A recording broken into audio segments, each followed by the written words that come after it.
Eu continuaria hoje a exposição da primeira carta de Pedro, né? A gente está no capítulo 3. Eu ia seguir a partir do versículo 8, mas hoje eu quero dar um spoiler para vocês de um treinamento que nós estamos preparando. Amém? A partir do que nós temos constatado em relação à urgência da pregação do Evangelho, a gente está preparando um treinamento. Conversando com o Giovanni, né? Isso começou naquele sábado.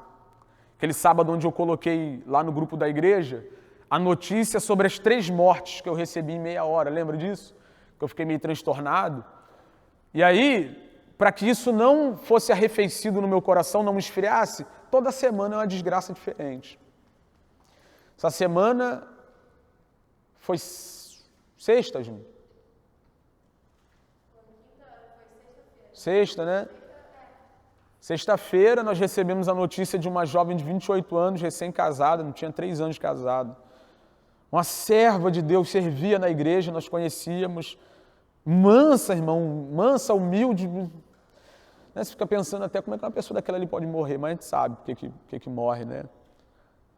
Foi vítima, né? Mais uma das vítimas do Covid. No mesmo dia, um jovem pastor também, tive com ele 2 vezes, 2 oportunidades. Fiquei sabendo pelo Instagram da Laisa. A Laisa compartilhou no story, né? E aí depois eu fui pesquisar, pastor Tadeu. Cara, 29 anos que ele tinha, né, Laisa? 29 anos. Um grande homem de Deus, apaixonado pelo reino de Deus, pela obra de Deus. E partiu. Partiu. E ontem também foi um dia, cara... E é a partir disso que o meu coração tem sido bombardeado com a ideia da urgência da pregação do Evangelho. E aí a gente está preparando um treinamento, conversando com o Giovanni, né, que às vezes a pessoa não sabe como compartilhar o Evangelho no trabalho. Ela não sabe. Ela não sabe como pregar em casa, ela não sabe como ser intencional em todas as suas ações, ela não sabe ver de maneira intencional. É isso que a gente vai trabalhar para transmitir a vocês. Mas eu quero hoje já começar a dar um spoiler aqui, vou falar alguma coisinha do que vai ter no nosso treinamento. E aí, conversando com o Alex uma vez, né, sobre o livro do Martin Lloyd Jones, Pregação e Pregadores, sermão, você fala, Alex, o nome do livro? Pregação e Pregadores, né? Ele fala sobre a importância da pregação expositiva, mas da importância da sensibilidade do pastor, de saber o que tem que ser falado em determinados momentos, né? Então, quero transmitir a vocês aquilo que tem ardido no meu coração, que tem tirado o meu sono. Mateus 9, 35 ao 38. Mateus 9, 35 ao 38. É uma parcela, uma porção pequena das Escrituras, mas extremamente significativa para o serviço evangelístico do povo de Deus, dos discípulos de Jesus.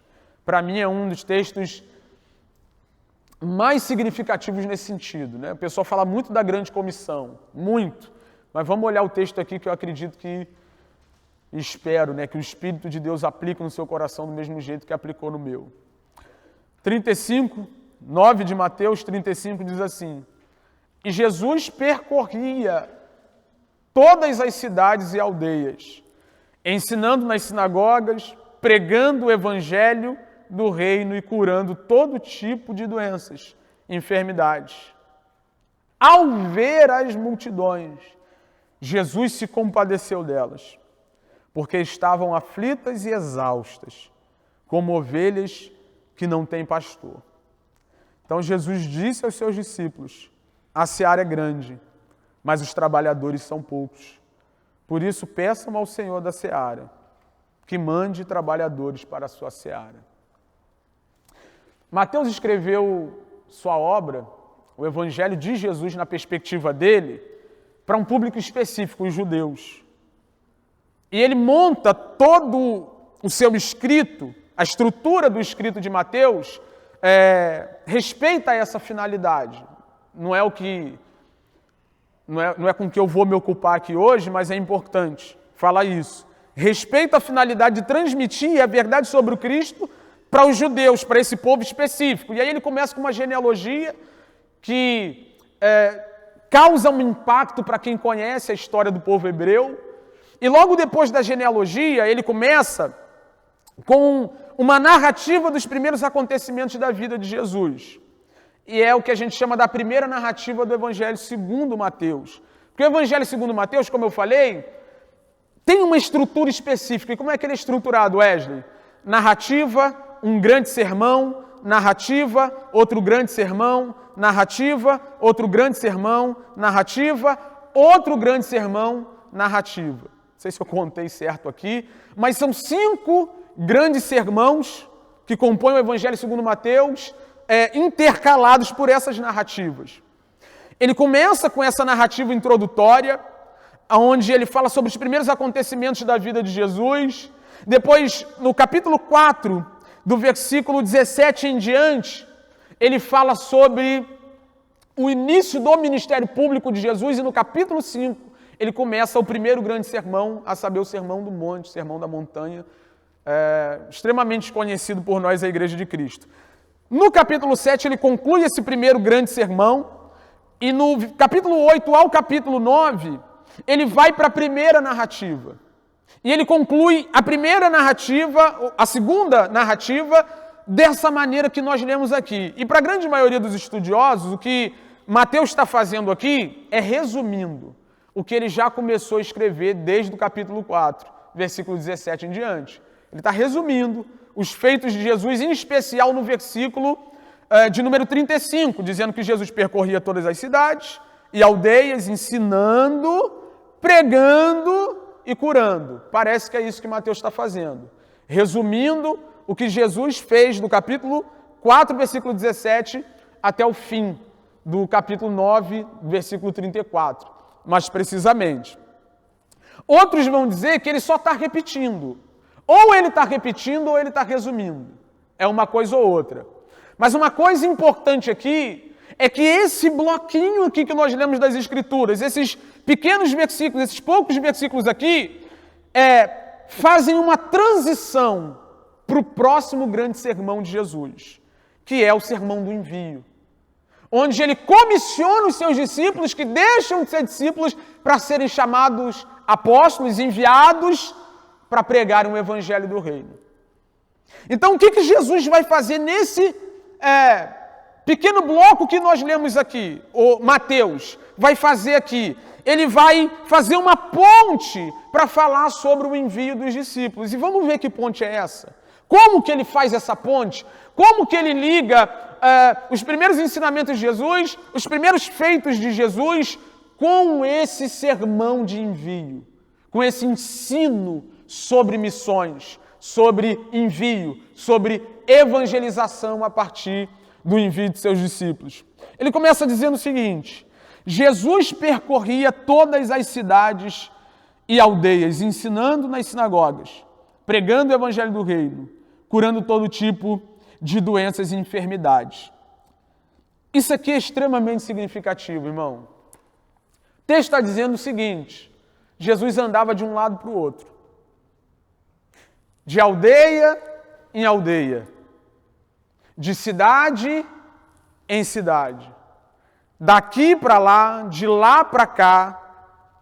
E eu quero que você pense comigo a partir do contexto cultural daquela época. Porque quando a gente pensa em cidade hoje, a gente pensa na cidade do Rio. A gente pensa na cidade de São Paulo, gigante, né? Quando a gente pensa em aldeia hoje, a gente pensa em algo maior do que era naquela época. Naquela época, 10 casas configuravam a aldeia. 50, 60 casas já era chamado de cidade. Então vamos fazer uma aplicação aqui para os dias de hoje. Jesus está indo de bairro em bairro, está indo daqui do centro de Campo Grande para Vasconcelos. De Vasconcelos para Santíssimo. Ou daqui de onde a gente mora ali para São Jorge para Ona Gonzaga, para Inhoaíba, para Vila Carioca, para Cosmo. É o que Jesus está fazendo, andando de bairro em bairro. Porque as aldeias eram muito pequenas, as cidades não eram tão grandes assim, então Jesus ia andando daqui para lá, de lá para cá. E eu já quero dizer isso para vocês aqui. Ele continua fazendo a mesma coisa. Ele continua fazendo-se presente de cidade em cidade, de aldeia em aldeia, de bairro em bairro, de rua em rua, através do corpo místico dele, a saber, a igreja.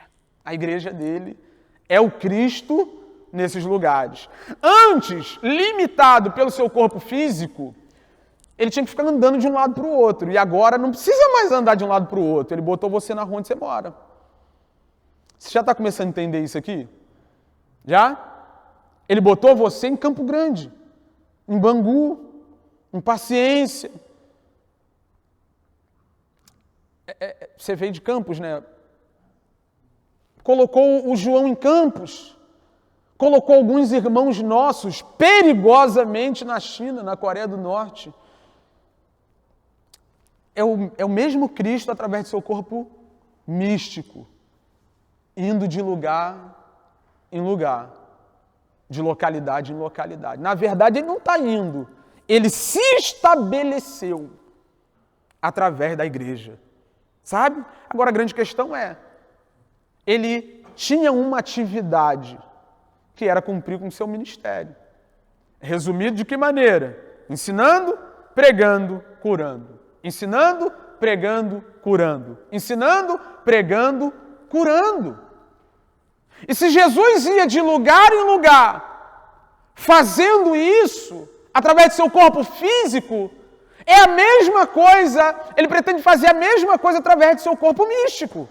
Através da igreja, através de mim, através de você. E sabe o que é legal?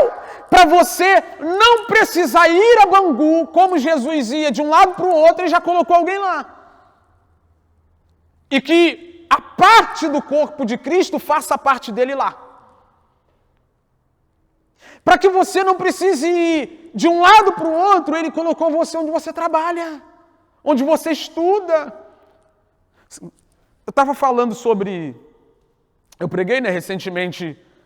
lá no Congresso de Famílias, na igreja do Pastor Hilton, lá em Caxamorca, e uma das coisas que eu estava falando, na verdade o meu tema, o que me cabia dizer, era a evangelização dentro de casa.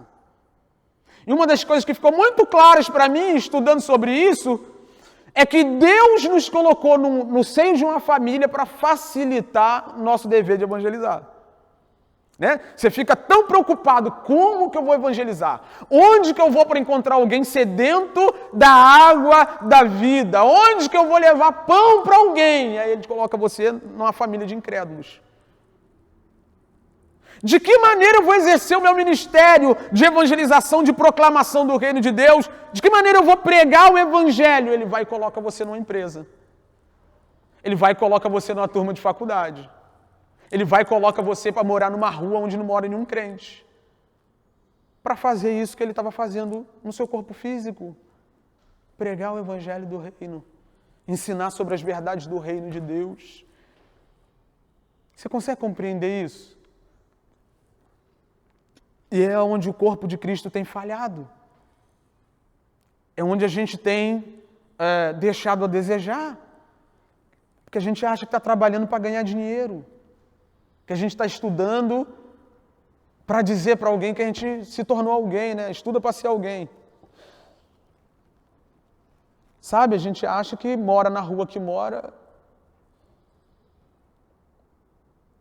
Sabe, quando você vem a Cristo e você se torna parte integrante do corpo de Cristo, não é mais sobre você, não é mais sobre o que você quer ou deixa de querer, não é sobre os seus dias legais, não é sobre... os seus desejos pessoais, é sobre o que o corpo de Cristo está fazendo a partir dele, que é o cabeça, pregando o evangelho e ensinando as verdades do reino de Deus. E a gente lembra disso aqui quando a gente está com a Bíblia na mão e esquece quando fecha.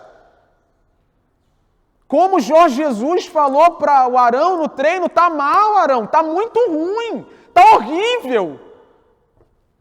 Porque a gente vive como se não tivesse dentro do corpo que está em cidade, em aldeia, pregando o evangelho, anunciando o reino de Deus.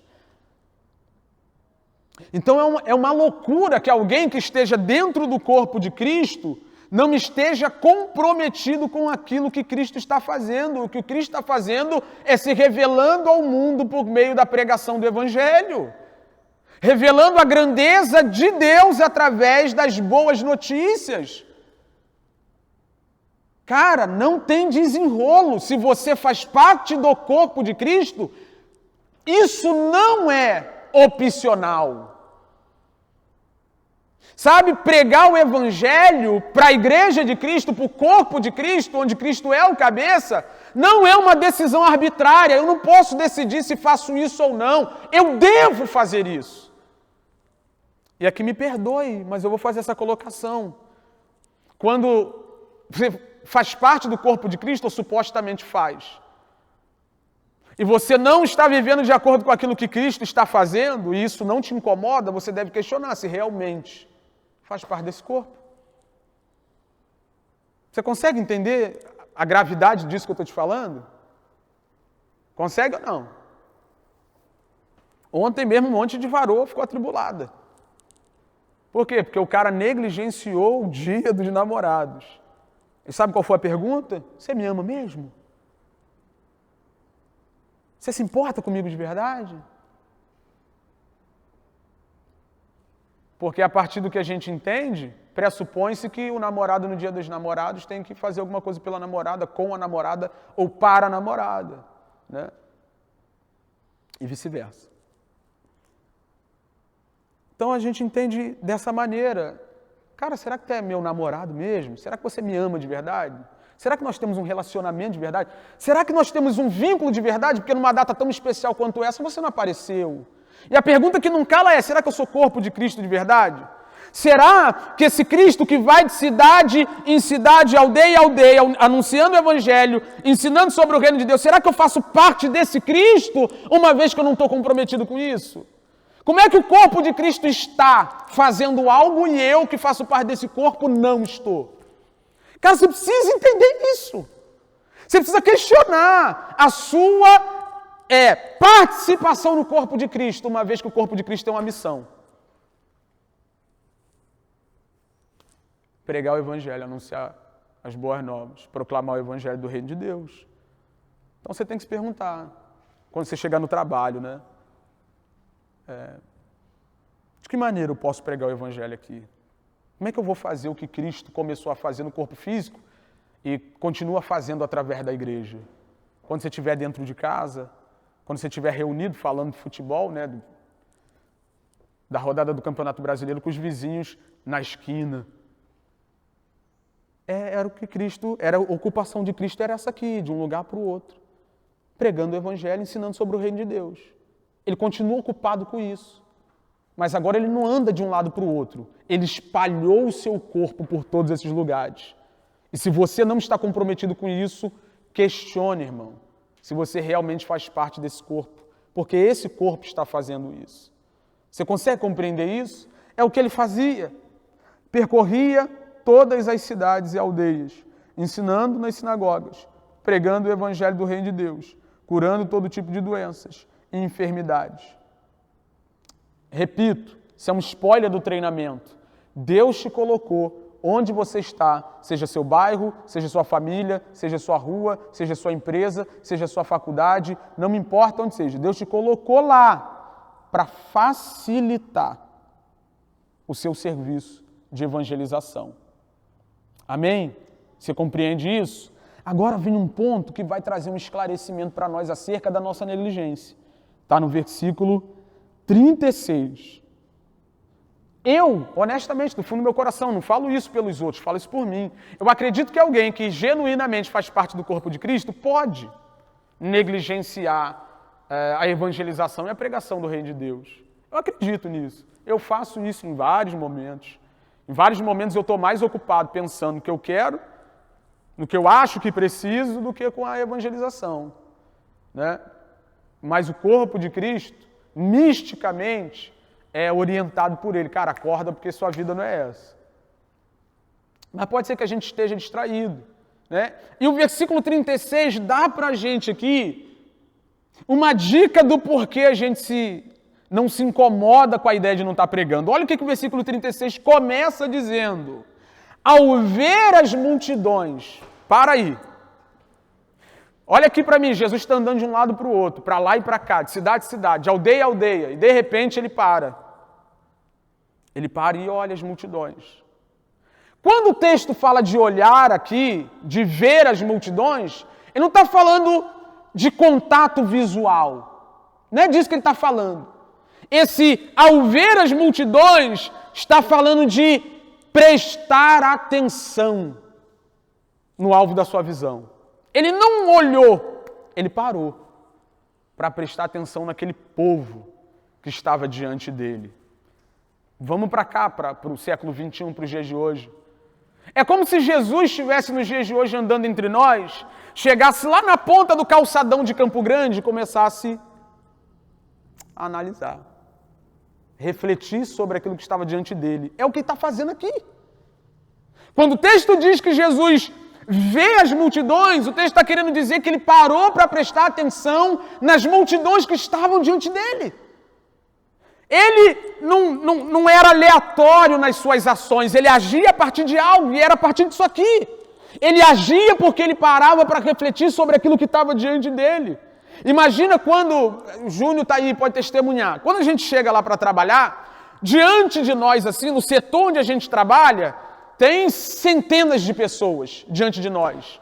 E eu posso muito bem passar pelo caminho que leva até o nosso local de trabalho, dando boa tarde para todo mundo. É tarde, né? A gente chega tarde lá, dando boa tarde para todo mundo. Mas eu também posso parar para ver e analisar o que está acontecendo ao meu redor. Ele testemunha, pergunta, ele vai falar para você, vira e mexe, do nada eu paro, eu falo, cara, esse povo aí está tudo perdido. Esse povo aí que está aqui diante de nós trabalhando, esperando o salário mínimo cair, a maioria deles estão tudo caminhando para o inferno.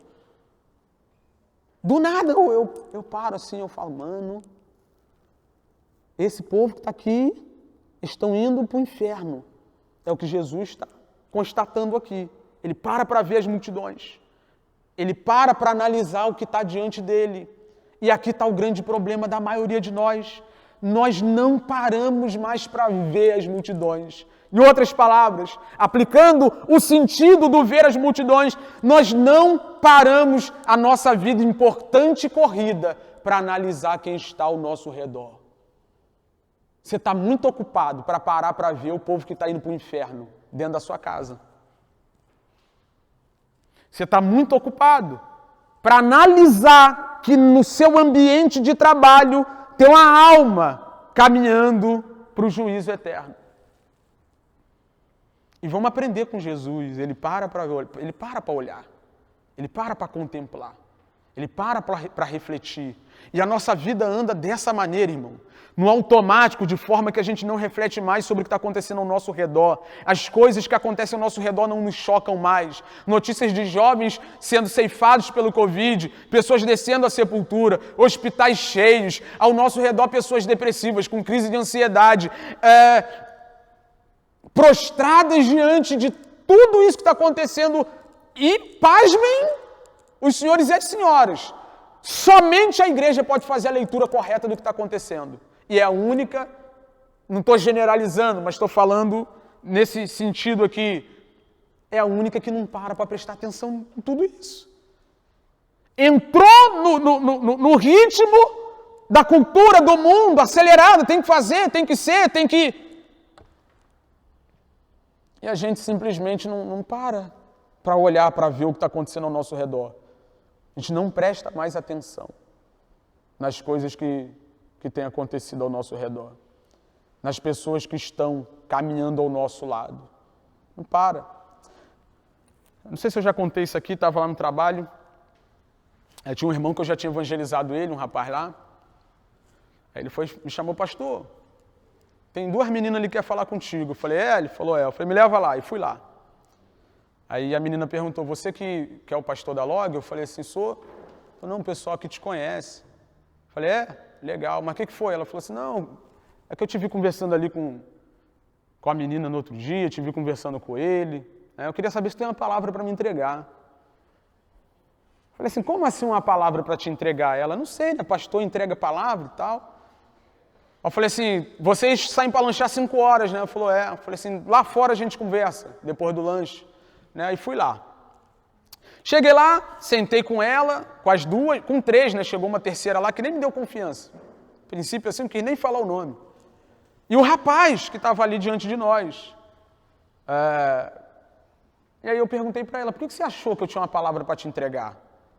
Aí ela falou para mim, não, porque pastor geralmente entrega revelação, né? Eu falei assim, então, eu sou um pastor que não entrego revelação. Eu prefiro ficar com a palavra de Deus, com a Bíblia. Ela, eu também. Falei, a palavra de Deus é a verdade de Deus, né? A principal revelação de Deus. Aí eu falei assim, deixa eu te contar uma coisa. O nome do rapaz é Orlando, né? Eu falei assim, a primeira vez que eu estive conversando com o Orlando, que eu falei com o Orlando, eu disse pro Orlando que ele ia morrer.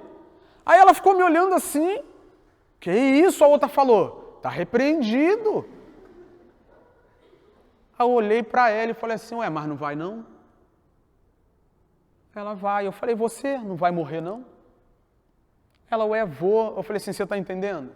Como a gente está tão preocupado em construir a vida que queremos, a ponto de perguntar se alguém tem uma revelação, que a gente acaba esquecendo do que é básico, do que é normal na vida de cada um de nós vamos morrer.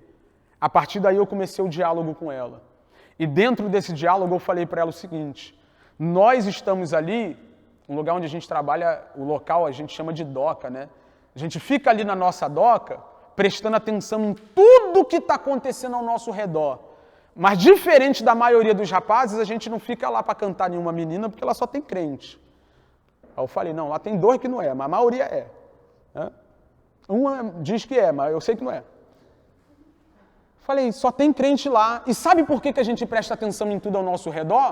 Não é para cantar vocês. É porque a gente sabe que ao nosso redor está cheio de pessoa destruída. Aí a que estava do meu lado e não queria me dar atenção, já olhou para mim. Eu falei assim, está cheio de gente morta ao nosso redor. Que chega para trabalhar aqui por obrigação, que está em depressão, que não tem o que comer dentro de casa, que não sabe o que vai encontrar quando voltar do trabalho. E onde está o grande problema? Que a gente vem para cá no automático e não liga o radar, não liga o alerta. Então, eu nem sou da empresa de vocês e nem trabalho junto, mas estou aqui falando de coisas que de repente gente lá no meio de vocês não falaria. Sabe por quê? Porque há uma preocupação em mim de transmitir para vocês aquilo que eu tenho de melhor, o que eu tenho de melhor é Cristo. É isso. Foi o que eu expliquei para ela. Eu paro para prestar atenção em vocês. Sabe por quê? Porque eu tenho certeza absoluta que vocês em algum momento podem não estar bem. Quando vocês não estiverem bem, a gente está aqui para dizer a vocês que Cristo é a saída para esse tipo de coisa. Simples assim. E é isso, Jesus para ver a multidão. E eu quero apelar, irmão. Quero fazer esse apelo a você. Cara, para prestar atenção no que está acontecendo ao seu redor. Para analisar que as pessoas que te cercam estão caminhando para o inferno. Estão indo para a condenação eterna e você só está pensando em bater as metas. Você só está pensando em realizar o seu trabalho, você só está pensando em cumprir com as obrigações comuns. Cara, você faz parte do corpo de Cristo. O mundo está cego, o mundo está perdido, você tem sensibilidade. Como Cristo olhou e viu aquele povo todo, observou aquele povo todo, você precisa parar para olhar o que está acontecendo ao seu redor. Se você também entrar no automático, como o mundo está no automático, quem é que vai despertar para a realidade da pregação do Evangelho? Meu apelo com isso aqui é para que você saia do automático, irmão. Sai, irmão, dessa bolha que não te permite parar para contemplar o que está acontecendo ao seu redor. Repito, pense em Jesus lá na beira do calçadão de Campo Grande, calçadão lotado. E agora a gente está falando de cosmovisão, né? Sabe o que você diria? O que um de nós diria? Que o calçadão está lotado. No máximo, que o povo é muito consumista. Sabe o que Jesus diria? Vamos ler aqui. Constatação de Jesus, constatação de Mateus, a partir do que Jesus viu.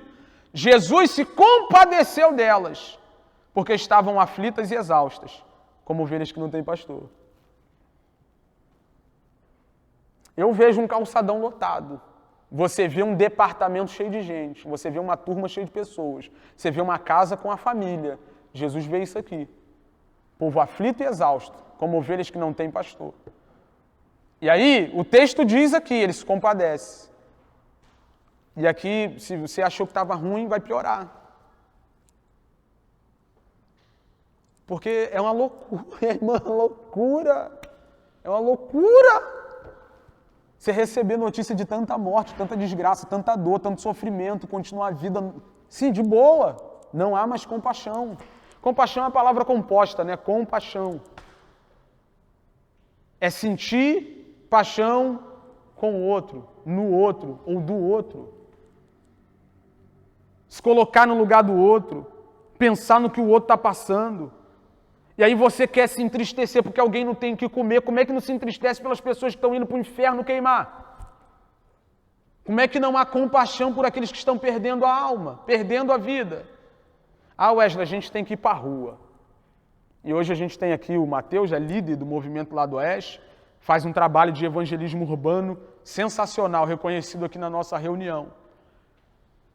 Mas a legitimidade do que acontece lá no Lado Oeste está fundamentada no que acontece nas empresas, nas famílias, no dia a dia. O Lado Oeste não tem legitimidade para evangelizar assim, né, fazer um evangelismo desse. Geralmente é sábado, Mateus, que acontece? Aos sábados, né? Se no domingo, na segunda, na terça, na quarta, na quinta, na sexta, as pessoas que compõem o Lado Oeste não estejam comprometidas com a mesma coisa. E é o que eu quero que a igreja Soma entenda. O nosso conceito de trabalho evangelístico e missionário parte daqui. Se não for uma realidade diária, não pode ser um programa evangelístico. Se você não tem compaixão de quem vai para o inferno estando trabalhando com essa pessoa todo dia, é uma mentira quando você vai para a rua querer dar folheto. Você entende isso? Que não há legitimidade num serviço onde você... Estava conversando com alguém esses dias, cara. E aí um rapaz, né, chegou, caraca, fomos pra rua, e uau. Pô, um péssimo funcionário, horrível. Horrível. Se eu fosse chefe dele, eu mandava ele embora no outro dia. No dia seguinte, contratei, no outro dia eu já estava mandando embora, porque ele não demorou para demonstrar que era uma desgraça. Testemunho péssimo.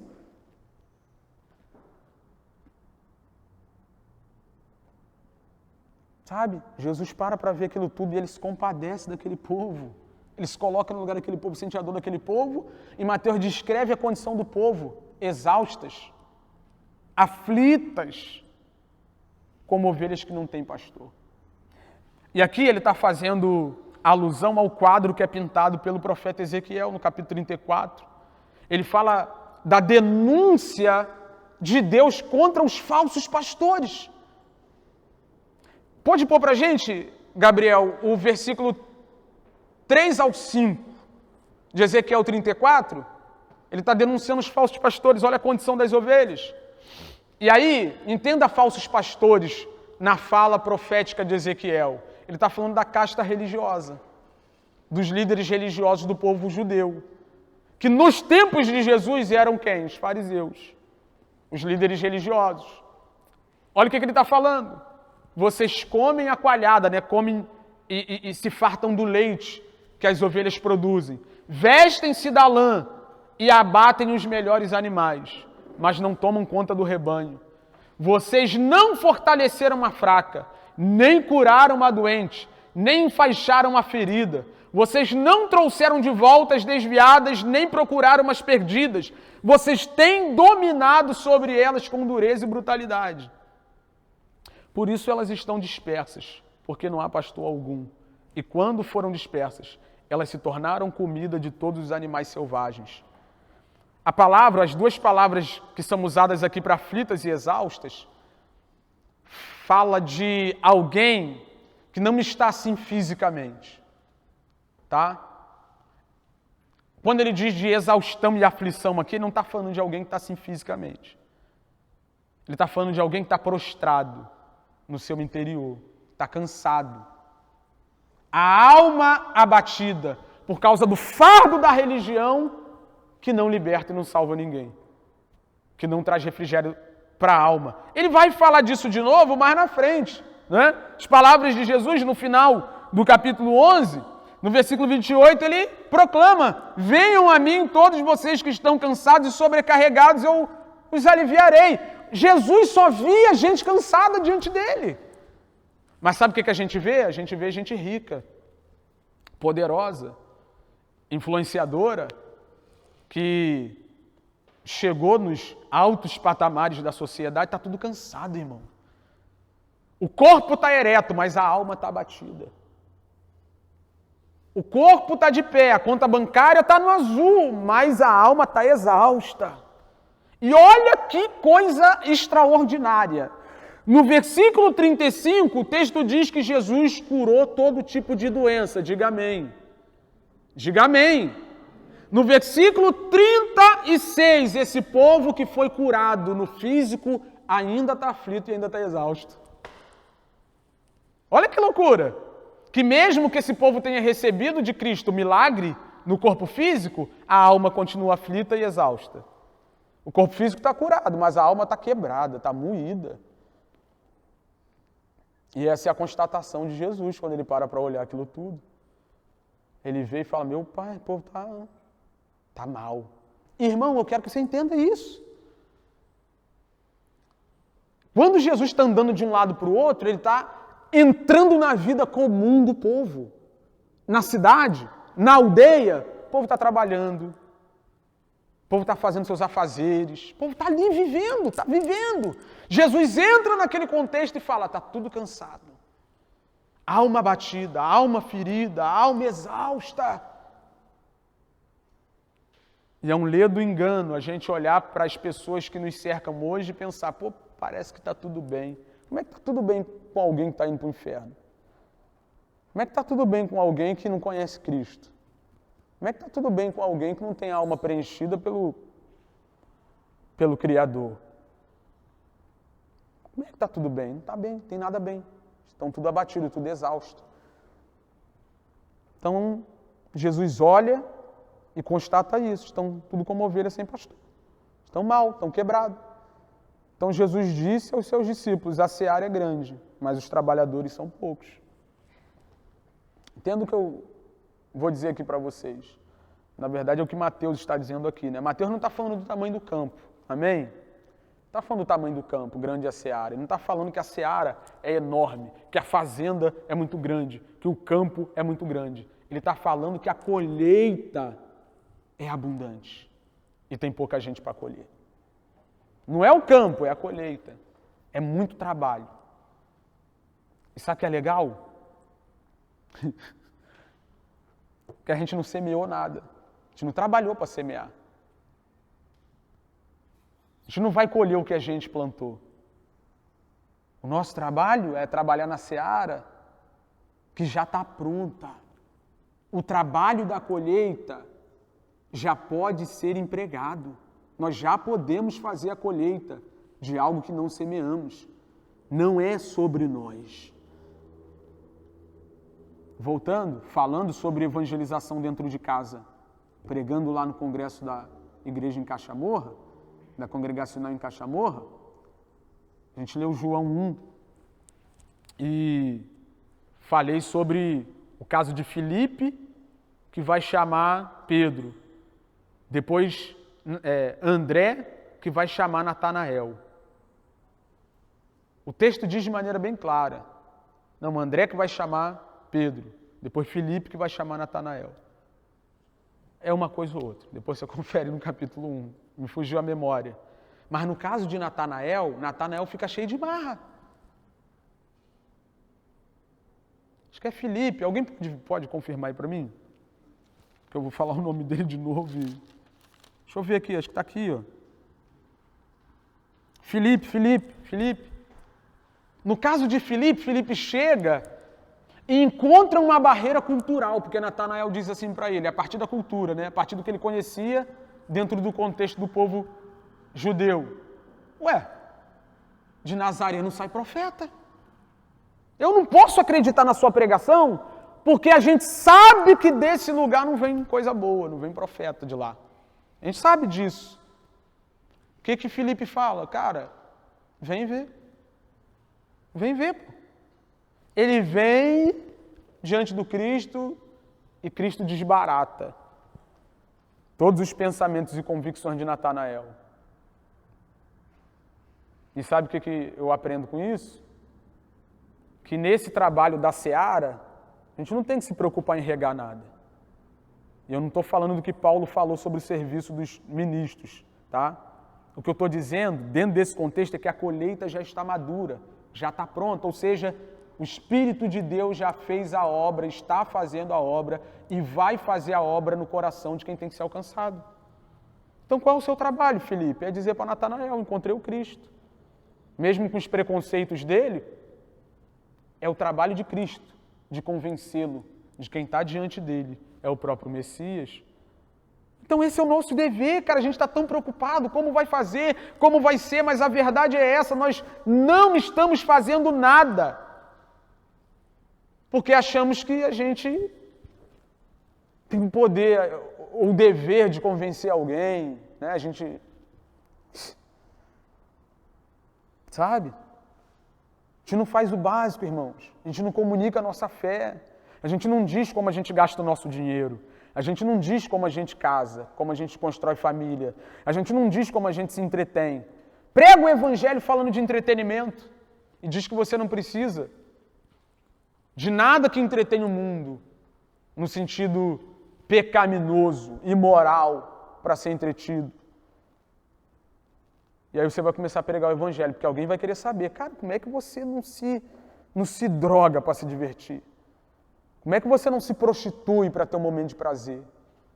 Como é que você não larga a esposa em casa e passa uma noite fora para se satisfazer? Me explica isso. Como é que funciona? Você vai pregar o evangelho. Então a colheita, irmão, a colheita é o nosso dever, mas o fruto já foi amadurecido. Deus já predestinou os eleitos. E o nosso serviço é pregar o evangelho para os eleitos de Deus. Você sabe quem são os eleitos? Eu não. Faça a mínima ideia. Deus sabe. Nosso dever é ir para a seara e colher o que já está maduro. E cá entre nós, né? Para você que tinha dificuldade de falar sobre o Evangelho, sobre a esperança do Evangelho para as pessoas, o próprio Deus armou um cenário onde falar disso faz todo sentido. Irmão, não tem momento melhor na história do que pregar o Evangelho, senão o momento que a gente está atravessando. Porque as pessoas não confiam mais tanto no dinheiro como confiavam. Elas não confiam mais nos seus planos de saúde, carérrimos, como confiavam. Então a gente precisa apresentar para eles o Cristo.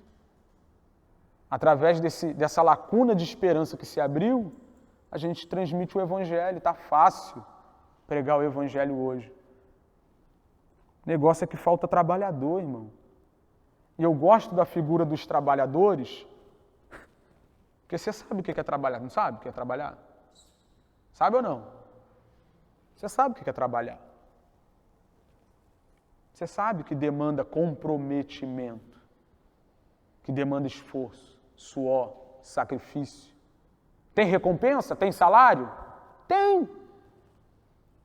Mas ele está falando de um povo que está engajado numa atividade, está trabalhando, se esforçando, entregando os seus recursos para que essa atividade seja concluída.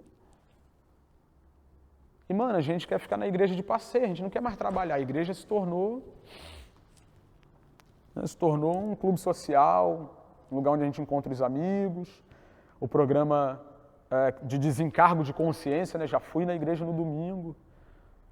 Cara, vou te falar, eu conheço gente que eles estão na igreja porque eles não suportam mais a pista. Com pista eu quero dizer o mundo, né? O linguajar que eu sempre usei. O cara não está na pista porque ele não suporta a pista, não suporta o mundo. O mundo, por mais que quem esteja lá veja sentido em tudo aquilo, em algum momento, e para muitas pessoas não faz sentido nenhum, o cara não bebe. O cara mesmo não tendo um encontro com Cristo, não é de ficar se prostituindo, não gasta o dinheiro dele com drogas, não fica perdendo noite de sono, o cara prefere, né, um videogamezinho, passar a noite maratonando uma série. E aí é muito conveniente que o cara venha para cá porque o comportamento dele, abdicando dessas práticas que a gente julga serem mundanas, nos faz pensar que ele é um dos nossos, mas o cara está aqui, porque ele já não quer mais ficar lá, ele só não quer ficar lá, mas ele não é daqui. Ele não é dos nossos. Onde isso fica claro? Ele não está comprometido com a missão do corpo. Não está comprometido com o que a igreja está fazendo. Ele não faz parte do corpo de Cristo e por isso ele não vê por que trabalhar na seara. Eu queria dizer para você que era mais fácil, que tinha outra maneira da gente executar a missão que nos foi confiada, mas é através de trabalho, é através de serviço. Se não for assim, a gente não vai conseguir fazer o que nos foi otorgado, o que nos foi delegado, quanto corpo de Cristo. E quem está falando não sou eu, irmão, é a Bíblia, é a Escritura, é a palavra de Cristo, é o próprio Cristo. São pouquíssimos os que estão servindo na seara do Senhor. Tem pouca gente. Ah, Wesley, mas eu conheço igreja com 2.000 pessoas. Não é disso que eu estou falando, você sabe disso. Quantas pessoas estão comprometidas com a pregação do Evangelho? Genuinamente. Os caras estão comprometidos com a vida pessoal deles, irmão. É muito triste constatar isso. Mas a gente está vivendo num tempo onde o povo continua como o povo dos tempos de Jesus. E como o povo dos tempos de Isaías, louvando a Deus com os lábios, mas o coração. Onde está o nosso tesouro, vai estar o nosso coração. E onde a gente tem um tesouro, irmão? Onde é que a gente tem depositado os nossos recursos, as nossas forças? Hoje, para o povo ofertar, tu tem que fazer campanha e voto. Isso é uma loucura. É uma doideira. Para que se contribua financeiramente hoje, tem que botar uma faca no pescoço do povo. E é onde os pilantras da fé se acham. Porque vocês são testemunhas disso. Às vezes eu até esqueço de falar sobre ofertório. Não é o meu foco, não é o nosso foco. Né? Mas se você não gasta seu dinheiro com o reino de Deus, tu vai gastar com outra coisa. Você vai enfiar o seu recurso em outro lugar. E onde você coloca o seu recurso financeiro, aí está o seu coração. Seu tempo, vamos falar do seu precioso tempo, né? O tempo que a gente não tem. Ah, Wesley, não tenho tempo.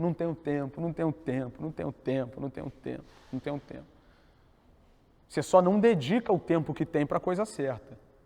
Você não tem o reino de Deus e a evangelização, a obra de Cristo como prioridade. Fica mais bonito dizer assim.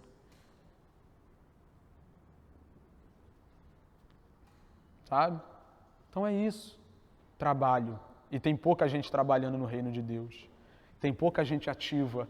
Tem pouca gente comprometida com a mensagem. Tem pouca gente comprometida com o evangelho. Tem pouca gente que vai para uma empresa não só para ganhar dinheiro. Tem pouca gente. Poucos são os trabalhadores. Por isso, peçam ao Senhor da seara que mande trabalhadores para a sua seara. Escuta o que eu vou dizer. Nesse momento aqui, os discípulos ainda não são esses trabalhadores. Aí ele passa para o capítulo 10. E eles passam a ser esses trabalhadores. Capítulo 10, versículo 1 ao versículo 4, você vê Jesus chamando os 12, lhes dando autoridade sobre os espíritos imundos para curar todo tipo de doença. E aí ele fala sobre a lista dos apóstolos, no versículo 2. Ele envia eles. Então, primeiro ele pede esse povo para orar. Ora para que Deus envie pessoas. Ora para que Deus envie pessoas. Ora para que Deus envie pessoas. No capítulo seguinte, ele diz, vai vocês. Irmão, olha aqui para mim. Não perde isso aqui não. Ora para Deus levantar alguém. Pede para Deus levantar alguém. Logo depois ele diz, vai tu. E não é fácil ficar na primeira parte. Deus, levanta a gente. Levanta a gente. Mas se você não for um desses trabalhadores,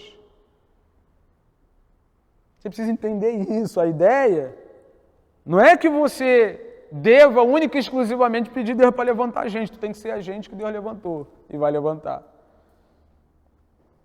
E eu sei onde está a dificuldade. Eu recomendo a vocês, como pastor da igreja, aos irmãos que estão aqui, né?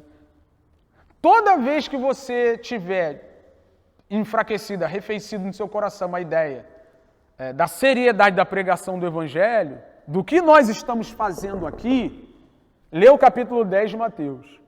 Vou resumir na primeira parte do versículo 16. Por que é tão difícil a gente se comprometer com isso aqui? Jesus diz o seguinte: eis que eu os envio como ovelhas para o meio de lobos. Está levando a gente para um lugar fácil. Não está nos enviando para um lugar confortável. E é por isso que a gente não quer ir. Lê lá, cara. Você vai ver que os seus inimigos vão ser os da tua própria casa, da tua família. Jesus dizendo que não veio trazer paz.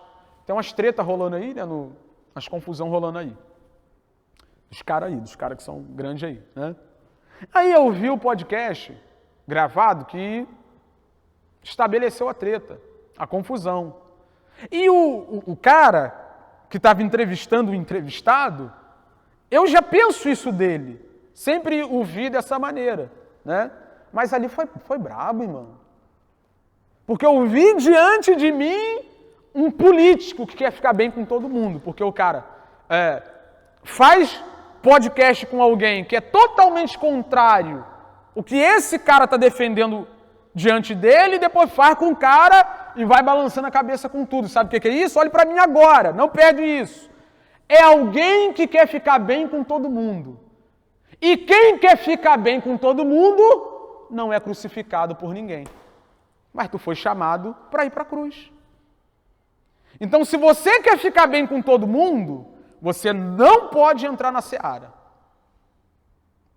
Você não faz parte desse exército alistado pelo Cristo, que vai ter como inimigos os próprios familiares, os amigos de infância, as pessoas que odeiam ouvir que são pecadoras. Mas se você entendeu isso, compreendeu a necessidade da pregação do Evangelho, é por meio de lobo que o Senhor está te enviando. E aí eu fico pensando, né? Eu imagino o que eu leio, né? Se tu coloca um lobo dentro de um aprisco, já é uma luta, já é uma confusão. Agora, você pegar as ovelhas do aprisco e enfiar no meio da matilha, irmão, é morte mesmo. É inconveniência mesmo. É desconforto mesmo. A vida cristã é desconfortável. Fazer a missão de Deus não é legal, não é cool, não é maneiro. Você foi chamado para morrer. Você foi chamado para terminar pregado numa cruz. Você foi chamado para entregar a vida por quem entregou a vida por você. Ou você vem para morrer, e com isso eu estou dizendo, cara, abre mão de você. Abre mão da sua querência, das coisas que você deseja. Abre mão de ser o seu próprio Deus e vem ser devoto ao outro. Ou não tem desenrolo, irmão. Ou a gente vai ficar nessa desgraça dessa vida falsa, miserável, hipócrita, disfarçada de religiosidade, de religião, de piedade, achei a palavra, disfarçada de piedade. Através dos livros que a gente posta que leu, através dos evangelismos que a gente faz e bota no story, através das músicas que a gente compartilha, dizendo que tocou o nosso coração.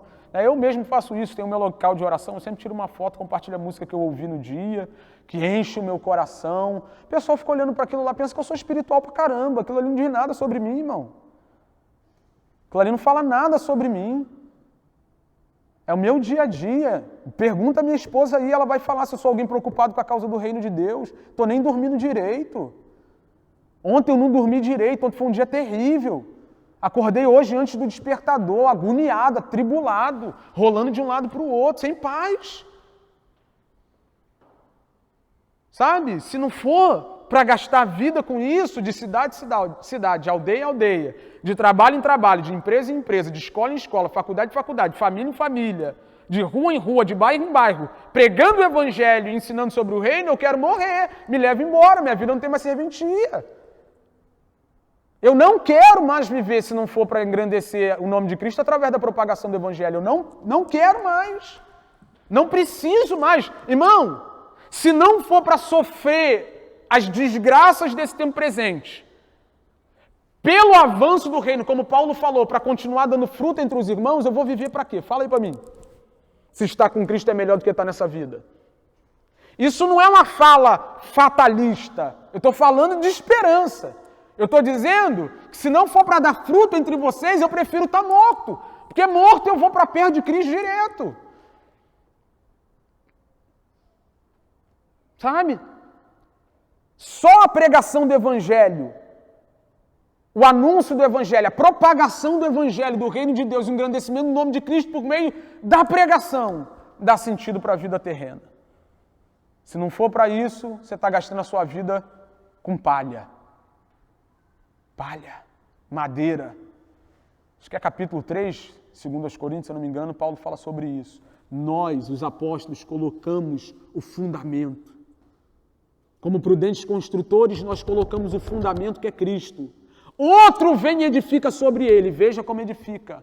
Porque naquele grande dia as obras vão ser provadas pelo fogo. Uns constroem com ouro, prata, pedras preciosas, barro. Outros constroem com madeira e palha. A palha vai ser queimada. O que eu estou construindo? Ou com o que eu estou construindo? Se estou construído com palha, o fogo vai provar e reprovar as minhas obras. Amém? Se coloque de pé.